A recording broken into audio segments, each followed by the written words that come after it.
Qual o sentimento do crente no momento do voto? Vamos discutir um pouquinho sobre isto?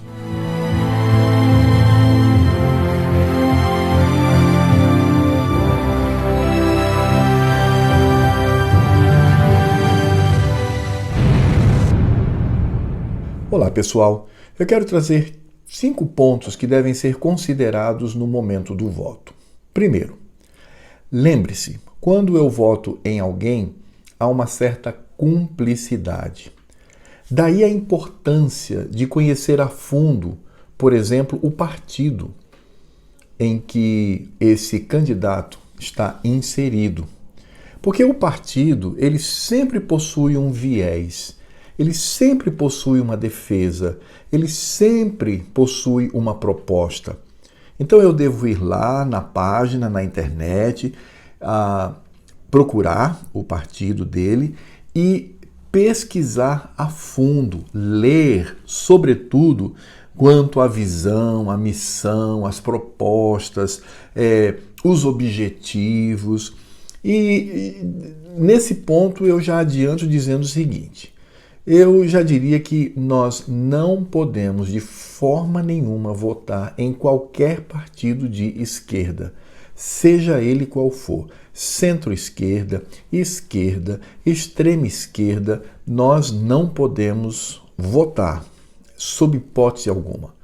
Quanto aos partidos que se colocam de direita, eu preciso estudá-los para ver se de fato eles possuem uma proposta que converge com aquilo que eu entendo ser minimamente justo para uma sociedade.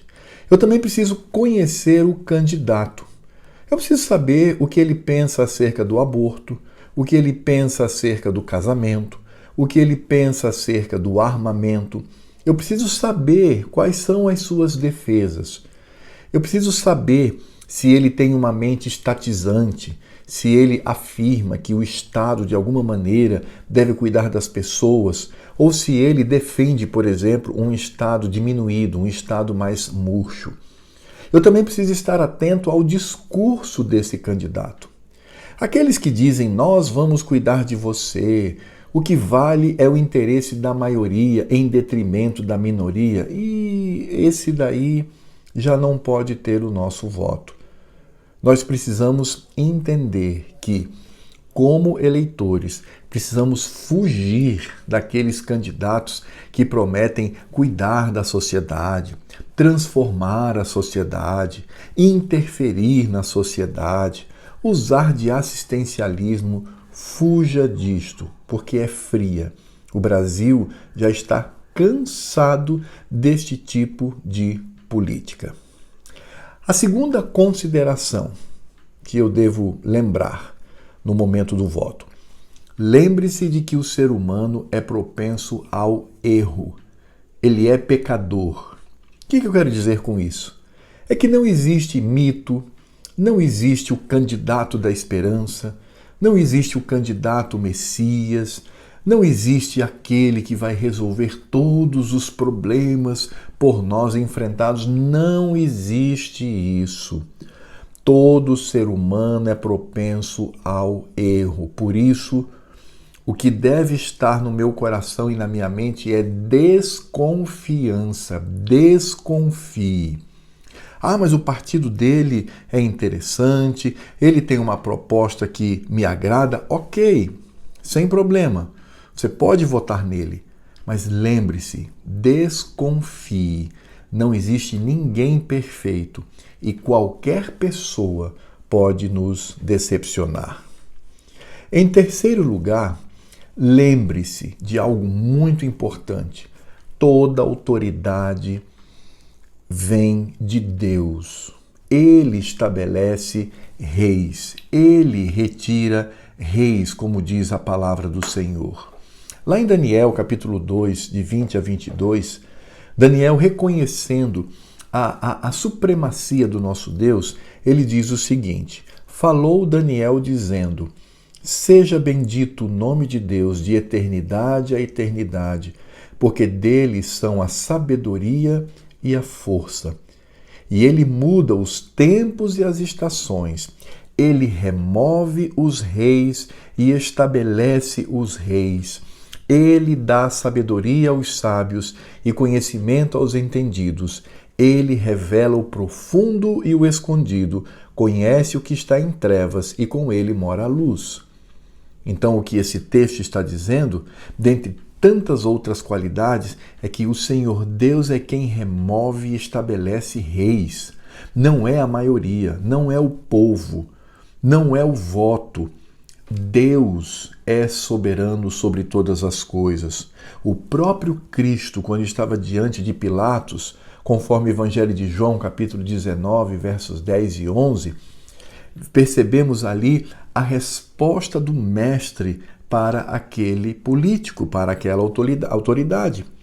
Disse-lhe, pois, Pilatos: não me falas a mim? Não sabes tu que tenho poder para te crucificar e tenho poder para te soltar?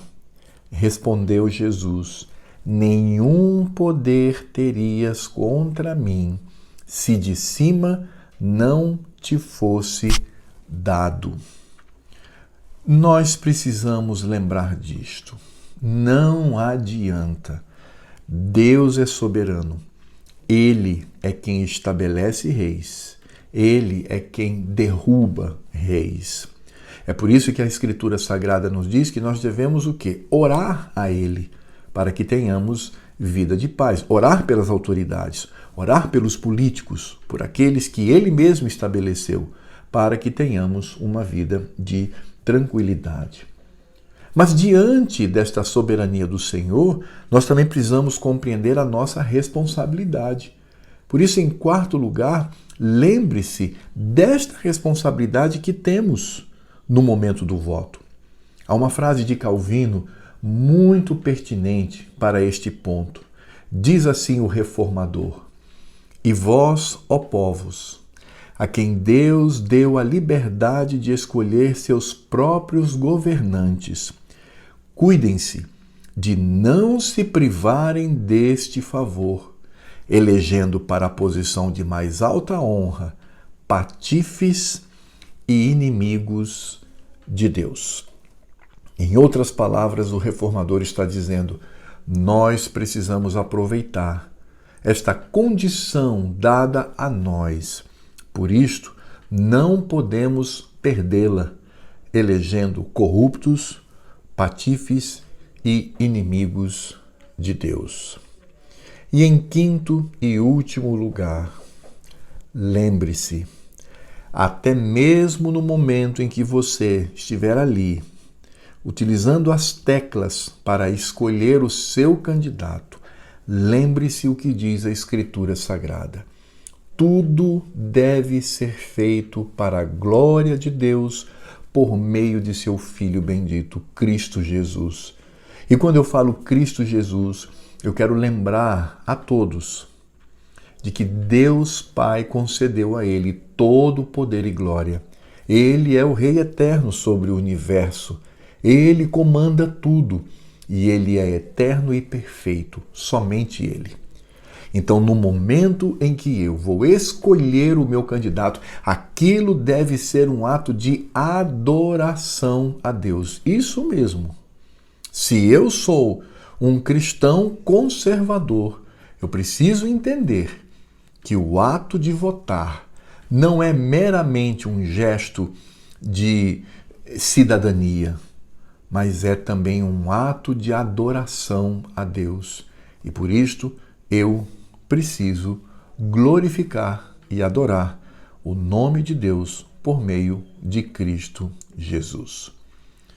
Então, neste momento de eleições, lembre-se disso. Vou repetir. Lembre-se que quando eu voto, eu estou me tornando cúmplice. Há uma cumplicidade nesse gesto. Lembre-se, todo ser humano é propenso ao erro. Ele é pecador. Lembre-se, toda autoridade vem de Deus, porque Ele estabelece e Ele retira reis. Lembre-se também da nossa responsabilidade para aproveitarmos esta condição de liberdade, para não perdê-la, colocando corruptos, colocando autoritários, patifes e inimigos de Deus no poder quando eu vou votar. E em último lugar, que tudo seja para a glória desse Deus por meio do Rei Eterno, que é Cristo Jesus. Muito obrigado por ter me acompanhado até aqui. Eu espero que você tenha gostado do vídeo. Por favor, se inscreva no canal, adicione lá, aperte o sininho, faça comentários. E se você já é inscrito, por favor, dá uma olhadinha para ver se você ainda continua. E também peço para que você me siga nas minhas outras redes sociais, Facebook, Instagram, Twitter. Seria um prazer muito, muito, muito grande tê-lo. E se você gosta do conteúdo deste canal, por favor, compartilhe. Compartilhe o máximo que você puder para que esse tipo de conteúdo possa alcançar o maior número possível de pessoas. E até a próxima.